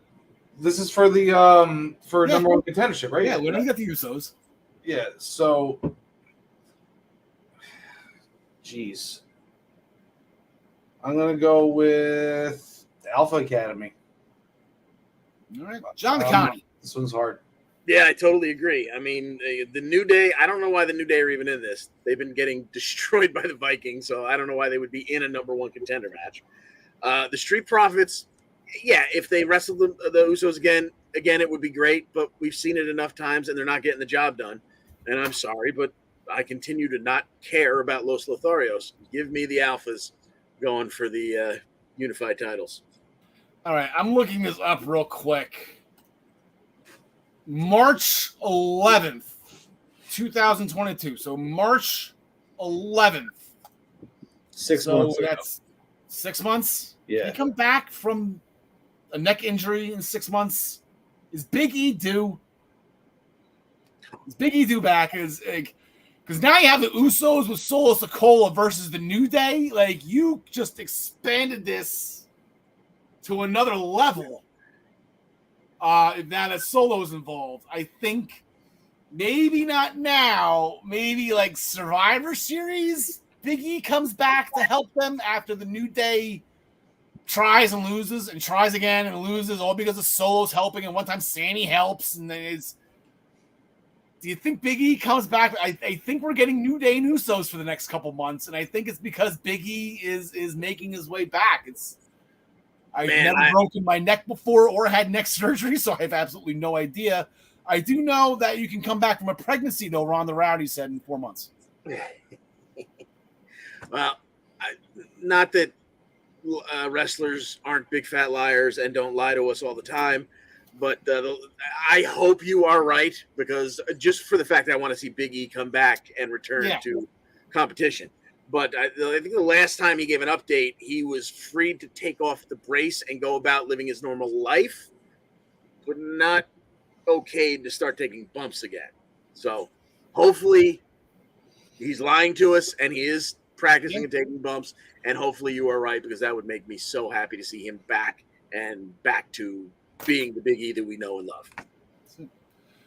So now we make going to about last night, the smooth transition from WWE to WWE. That wasn't actually that's smooth. I'll take that. That counts. Yeah, that one works. Let's get some red up here. There we go. That looks raw. There we go. Dom Mysterio gave a promo, getting a lot off his chest that's been built up while Rhea was standing by his side. Later, Rey Mysterio approached Dominic, begging Dom not to fight Edge and to try to mend the family. That didn't work. Dominic wasn't even looking at him. And then John DeConnie, later in the night, Rey Mysterio pleading to Edge, father to father, don't fight Dom. Edge understood what Rey was coming from. Rey said it himself. He's a man now. So Edge is going to kick his ass. Yeah, so Edge basically said to him, like, somebody's got to do it, because he's acting like a little dick. So it might as well be me, because I won't go overboard, but someone's got to whoop his ass. And they went about doing exactly that for about 14. It was about a 14 and a half minute match, but in less than 4 minutes, Rhea got involved. She chops out Edge's knee while he's out on the apron's edge there, and that's, of course, the knee that took a coup de grace to a steel chair last week. So Dom now takes over, and he's working on that leg and starting to look like a big boy on his own there, targeting a limb and going after it. And then at about the 14-minute mark, Edge now has taken back over, and he's got Dom tied up between the top and middle rope. And it's about, it's payback time. This is where the little boy is going to get his comeuppance for being a real jerk the last couple of weeks. But Rey slides in again. Once again, he's begging for mercy for Dom, to the point where Edge has to shove his buddy Rey. He shoves him kind of towards the corner. And even though Rhea for most of the match was the only member of Judgment Day that was also out there, apparently Priest and Balor showed up, because Damian Priest grabs Rey from outside, drags him out, and starts beating on him. Balor slides in and attacks Edge, causing a DQ. And afterwards, Judgment Day beats the holy hell out of Edge and Rey. This time opening the chair, using it to put Edge's basically foot and ankle on it, so that when Finn hits the coup de grace this time, he breaks Edge's leg. It looked nasty. Obviously, hopefully, God willing, they pulled it off properly, because they are professionals. But Edge and Rey had a very bad night in the end, and Judgment Day ended the show with all 4 of their arms in the air victoriously, including Dom. He is, fully on board. He's got the T-shirt and all. Yep. I really thought that Rey was going to turn on Edge and join Judgment Day. I thought that would have been perfect, because we've never seen him as a heel before. Yeah. No, still have it. And I said, Matt, he's like, all right, Dom, this is what you want, I'll join you. Yeah, exactly. But Dad, now you're my shadow again. I'm going back to a good guy. John DeConnie, I was on an island last week. I was pretty confident about it too. I was pretty confident about that women's championship match, the tag team championship match. Boy, is my face red. Yeah, this seems to be Raquel's gimmick. Her gimmick is she wins titles, but she doesn't hold them very long. No. Because the Damage Control got at it. Kai and Sky up against the women's tag champs, Raquel Rodriguez and Aaliyah. And this one, they gave this one some go. This was 13 plus minutes, and Aaliyah even got some. She got some stuff in. She hit a very nice springboard kind of facebuster on Dakota, and looked like she might even get the 1, 2, 3. But Bayley reached in and put Dakota's foot on the ropes. This made Raquel start to walk Bayley down, which brought Io to the top buckle, and she hit her over the moonsault to the floor to wipe out Raquel. She didn't really take out Bayley. And that left Dakota alone with Aaliyah. So at that point, it was, no offense, Aaliyah, just a matter of time. And I know she's used this move before. I don't know if it ever got a name. Dakota hit what I can only describe as a Canadian destroyer into a backstabber. Yeah, that flipping backstabber. Yeah, and it looked or something. It looked pretty damn impressive. Could have been a little smoother, but I think that might have been more on Aaliyah. But they got the 1, 2, 3, and Kai and Sky are your new women's tag team champs. Yeah, she was using that as a finisher for a while in NXT. Yeah. That finish, it wasn't wild. It wasn't. Yeah, she wasn't really winning a lot in NXT. I heard a whole. I found a whole Reddit discussion trying to name it, calling it the Kai Knee Dian Destroyer. Oh no, chiropractor. Oh, did it have it? It had a name? I think it was the chiropractor. Yeah, I knew it was a pun with her name, so I think that's what it was. Yeah, but the discussion was 4 years old, so it was before I think I was even paying attention to I think it was like the chiropractor. I think that's what it was. Yeah. New tag team champions. I do believe now they are. Oh my god, I just saw it. I wanted to bring it up. I forget what it was. Are we up to 12 already? I think we're up to 12. No, that was the pure title. 11. Pure, yeah. Somewhere it's somewhere in there. Bianca Belair. Oh. Again, jumped out of my chair. This was the title we needed for Sonya Deville to join the Jersey Champions Club. It would have been perfect. Bianca Belair defeated Sonya Deville after the KOD to retain the Raw Women's Championship. Sonya is still pissed that Bianca was the reason why he cost her a job as a WWE official. Post-match, Bayley came out knowing that she's in Bianca's head after pinning her at the Clash. Bayley and Bianca will get her match. Bayley said Bianca will get her match eventually with Bayley. They were then attacked by Damage Control, which was again thwarted by Asuka and Alexa Bliss. So look for that tag team championship match to circle itself around at some point. John Smith. Johnny Wrestling is back.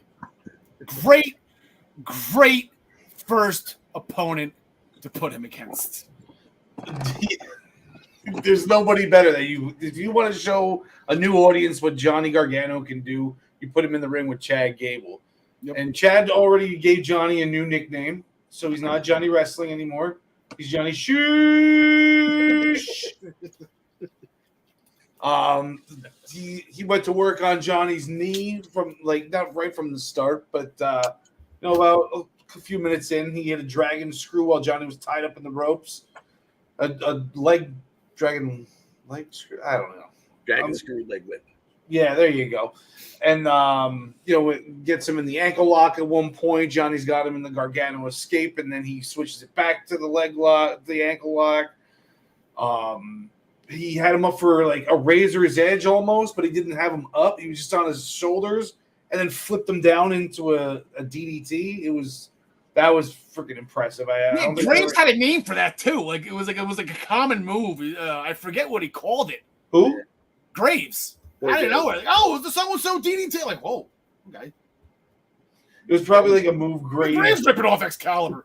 Graves create a wrestler on WWE 2K22. That's his finisher, probably. Living vicariously.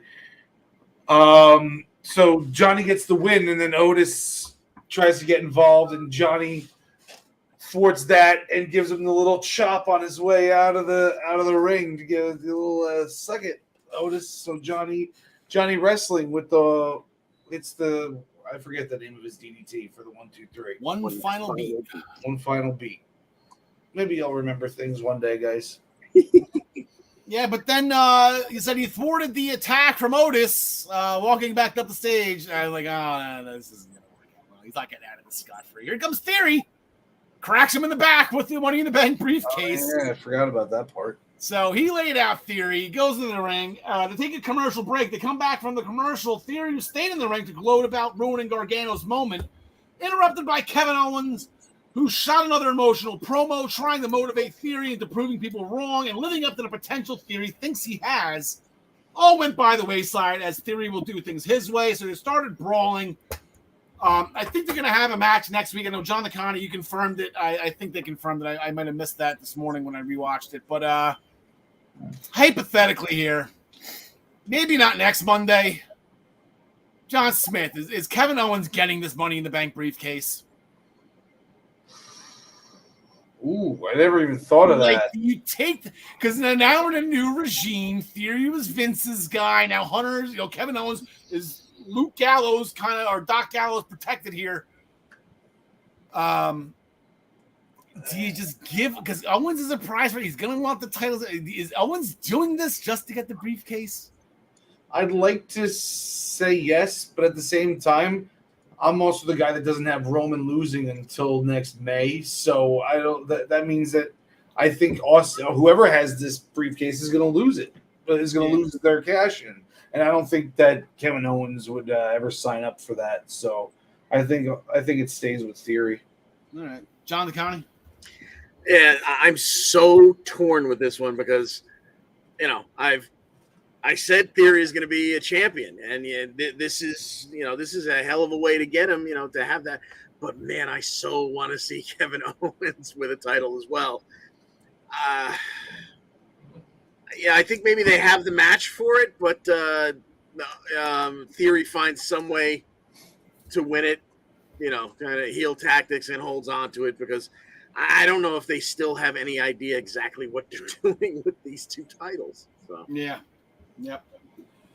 It's a simple answer. Just combine those two into one. Here you go, Roman. That's SmackDown. We have a new tournament. We have a new title. Bring back Big Goldie. That's a big Hunter belt right there, right? Hunter loves that belt.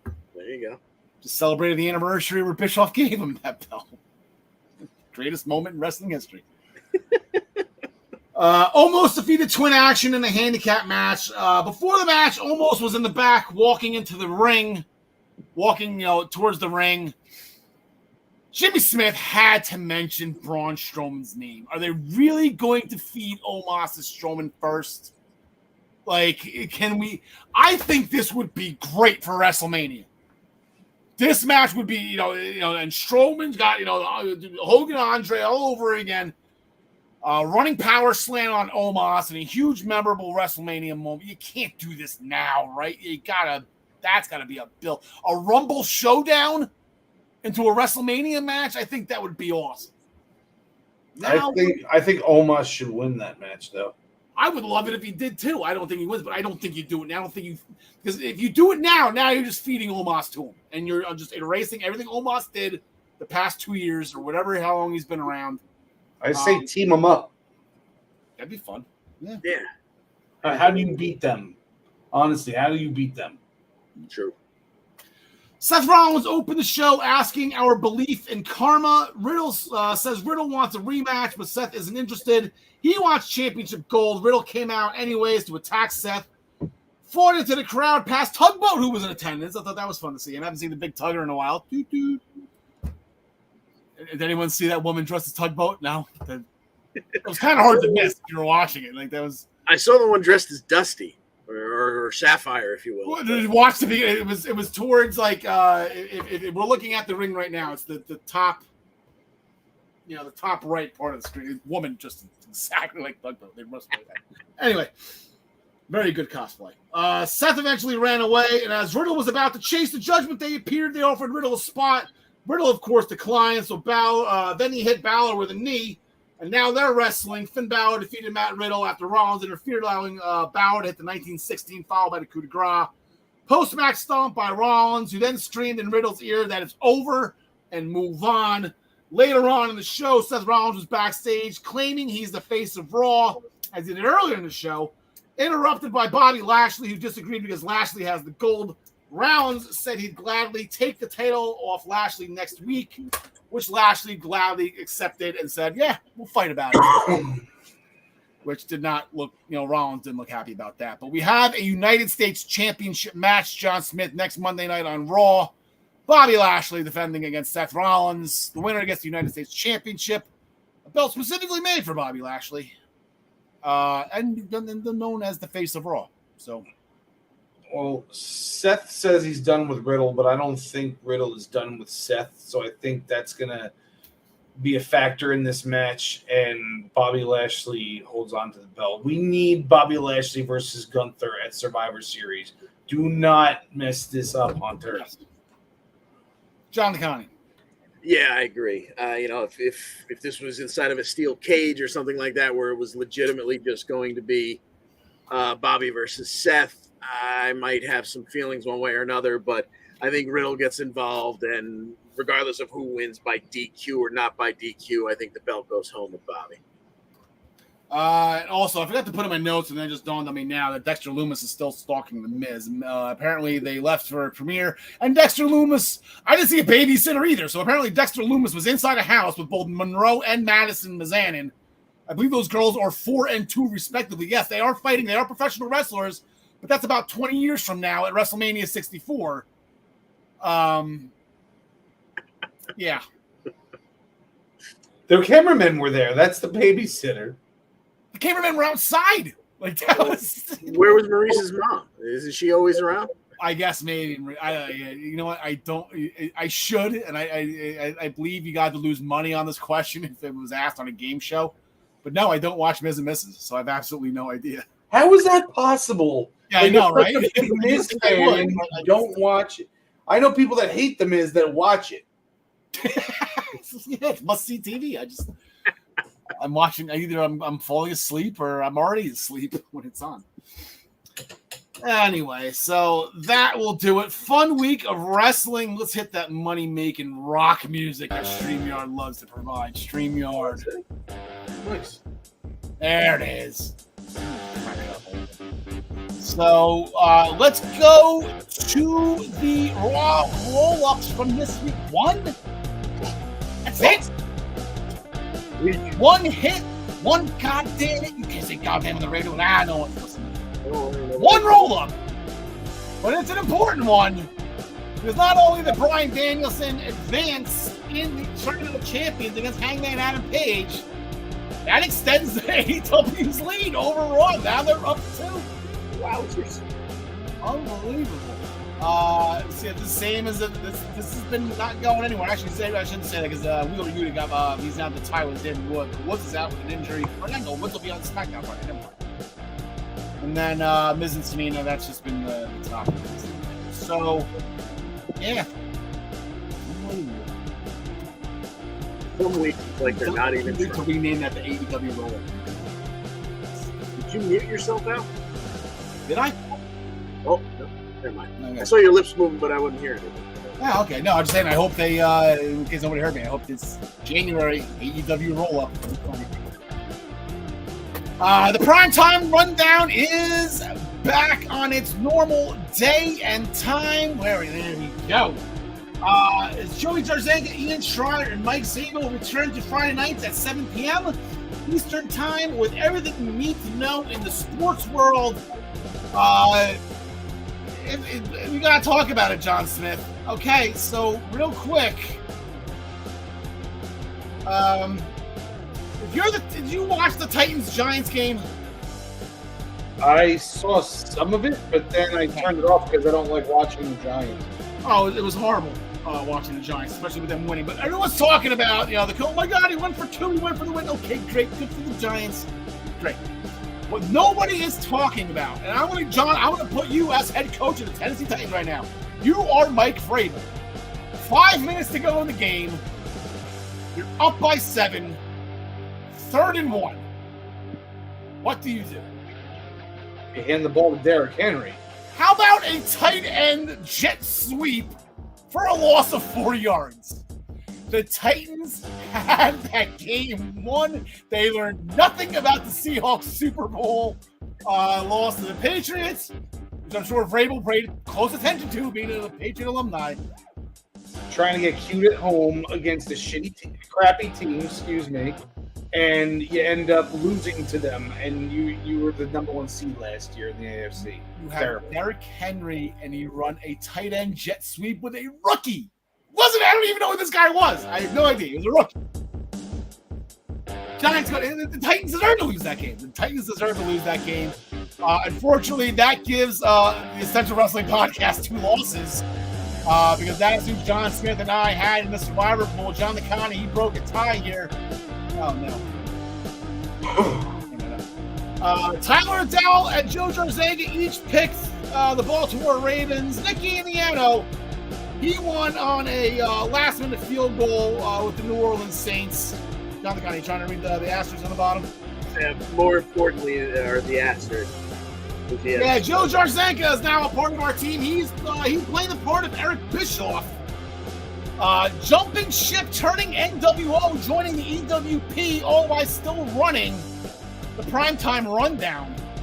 So, and then, yes, Nick named those asterisks. He had smoking hot mom. So, we'll see that. So, Joey Jarzanga will be on our team. They did not lose at all. 3 teams picked the Colts, so they're 3-0-3. So they're in the lead right now for not having as many losses as us. So that's on me and John Smith. It's more on Mike Vrabel for that horrendous call when they could have iced the game with 5 minutes left just by handing the ball to Derrick Henry. Trek Morcito. Do you have an interest in becoming a sports reporter? Would you want to be asking high-profile coaches and players questions in person?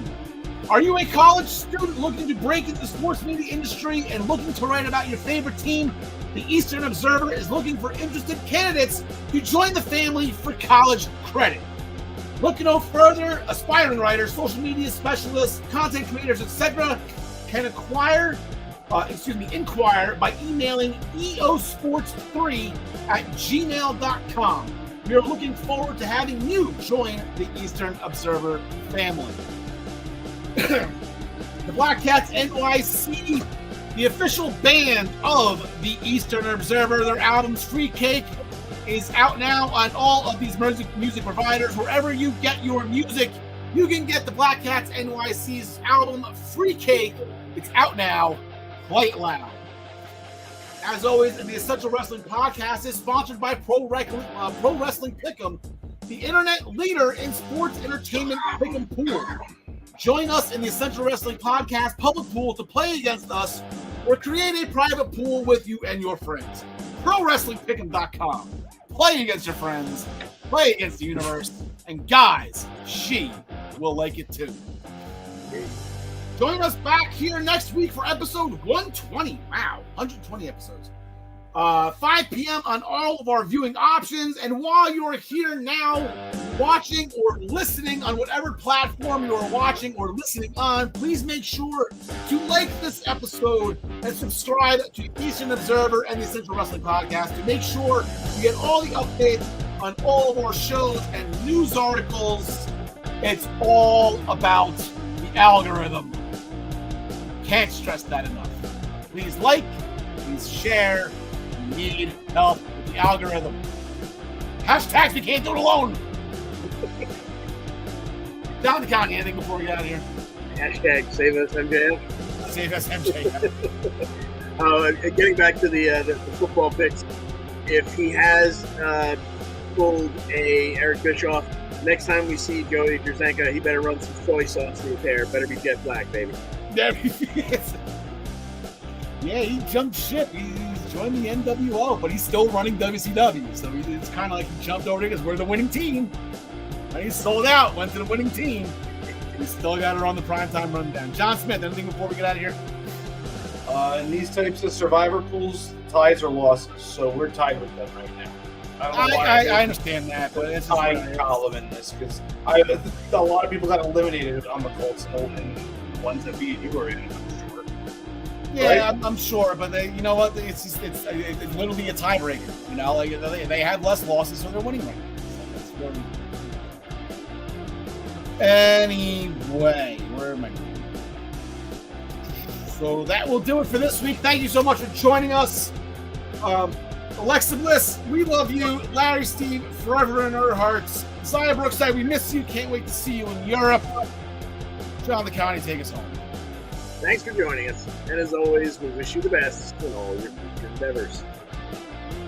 You're gorgeous. You're gorgeous.